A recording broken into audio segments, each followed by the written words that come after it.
Hi guys, welcome back to my channel Lush Foliage. In today's video we are going to be talking about a very beautiful alocasia called as the Alocasia Yucatan Princess. Now guys, compared to all the other alocasias, from my experience this is one of the most hardiest alocasia that you can ever grow. Obviously you have to give the basic care requirements, but I have felt overall this is one of the most easiest alocasia and it looks absolutely beautiful. The leaves have these very dark olive green color, and this plant can reach anywhere from 4 to 8 feet in height, and it can be grown indoor as well as outdoor. Now they are basically native to the tropical regions in Asia, so you can understand with that they prefer warmer growing conditions and a good amount of humidity. Anytime when we talk about tropical environment, it means the environment should be slightly warm and there has to be a good amount of humidity in order for the plant to do extremely well. Now initially I had got this as a rhizome from one of my friend. When it started to grow, the first leaf did get damaged while it was coming out from the rhizome, but the next leaf has come out really well. And now there is another new growth that is coming up, so I'm pretty excited about this. So now let's talk a little bit in detail about this plant. Now this is of course a perennial plant if you are from a tropical environment, because during winters a lot of alocasias tend to die off, but the rhizomes stay inside the soil. Just like how our caladiums, same thing, the rhizomes will stay inside the soil, and as and when the temperature gets warm, or as and when you get into the spring or the summer, the rhizomes will start to sprout back again. So now let's talk a little bit in detail about the soil mix. Now the soil mix has to be loose, porous, well draining, and should be very crumbly, should not be a very compact kind of a soil mix, otherwise that will damage the plant. So what I tend to do is I use a mix of coco peat, garden soil, sand and perlite. Coco peat is going to retain that slight amount of moisture, garden soil is going to give that natural nutrients or minerals to the plant, sand is going to make the soil mix well draining, and perlite is going to make the soil mix airy. So a combination of this mix is going to work out really well. That is what this plant is sitting in, and it has been doing extremely well. The reason why we are using coco peat, because these plants prefer a slight amount of moisture. These are water loving plants. They are not drought tolerant, so you have to be extremely careful. Now guys, there is a very thin line between having an evenly moist soil and soggy wet soil. You do not want to have a soil that is soggy wet, otherwise the roots will get damaged or they will get rotted. So ensure that you're maintaining a slight amount of moisture but not soggy wet soil. Always have a pot that has a drain hole so that the excess water can drain out. I usually go with smaller pots. Now this is a 5-inch pot because this rhizome was a very small one and the plant is very young. But as and when the plant starts to grow, you then move to the next bigger size of the pot. Do not immediately go to a larger pot, otherwise that will again damage the plant. Now talking about the light requirement, this is the most important thing. Please do not put your alocasias in direct afternoon sunlight. If the plant is mature, you can probably give early morning direct sunlight before 9 a.m. but they will do best in indirect but bright light.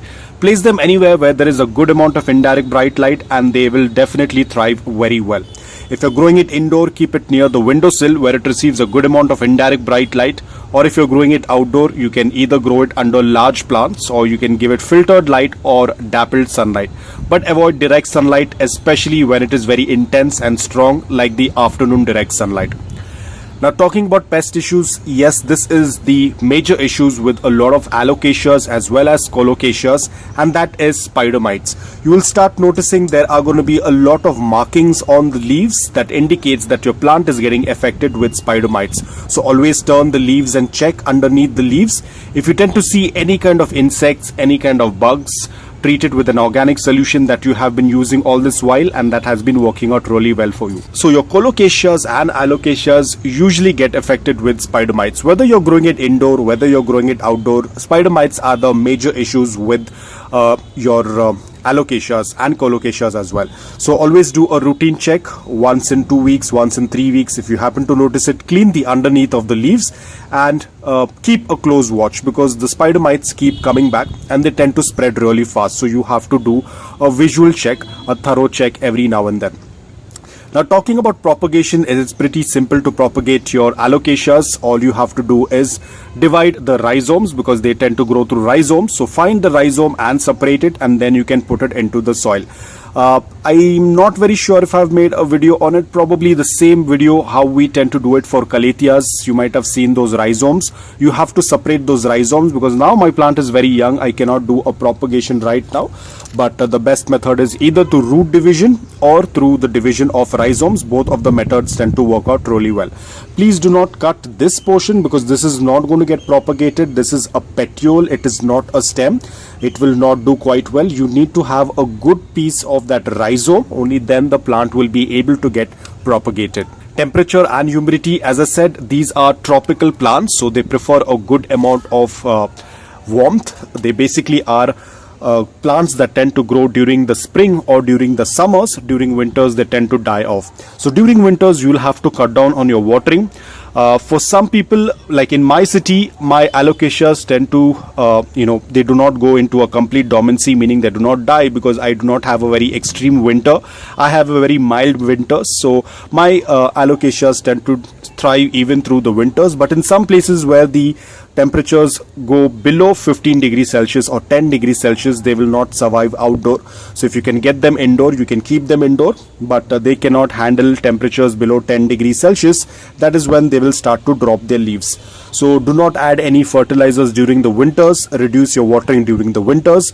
If you want to add fertilizers, you can go with a liquid based fertilizer, probably once a month during the spring or the summer months. Whenever the months are warmer, they will get into their growing period. You can go with any liquid based fertilizer. That is going to work out really well. Humidity, yes, they do love a lot of humidity. This one, I think it did get damaged because of the environment being very dry. So I have started to mist a lot of my plants. I also have gathered a lot of my plants together. So right now I feel the humidity levels are increasing a little bit because it has started to rain in my city. So the humidity levels have increased quite a bit, due to which I can see it showing up on my leaves. My leaves are looking much better as compared to what it looked during the summers when the environment was very dry. So ensure that you're giving it a good amount of humidity. If you are from a very dry environment and you're growing it indoor, use a humidifier. If you're growing it outdoor, you can club all the plants together and keep a water pebble tray beneath. That will also increase the humidity. Now talking about, is this plant toxic? Yes, this plant is toxic. If the leaves are chewed, it is very toxic. So ensure that you're keeping this plant away from the reach of small children and pets. Other than that, this is a very easy to grow plant, very hardy, low maintenance, looks absolutely beautiful. The color of the leaves, the shape of the leaves is absolutely beautiful. So if you're a person who loves alocasias and want to add some, you can go with this variety, because as I said, this is one of the most easiest variety of alocasia that you can add in your garden. So guys, that's all about it. I hope that this video was helpful to you. If it was, please hit the like button, and if you're new to my channel, please consider subscribing to it. Until then, take care, stay safe, and keep propagating.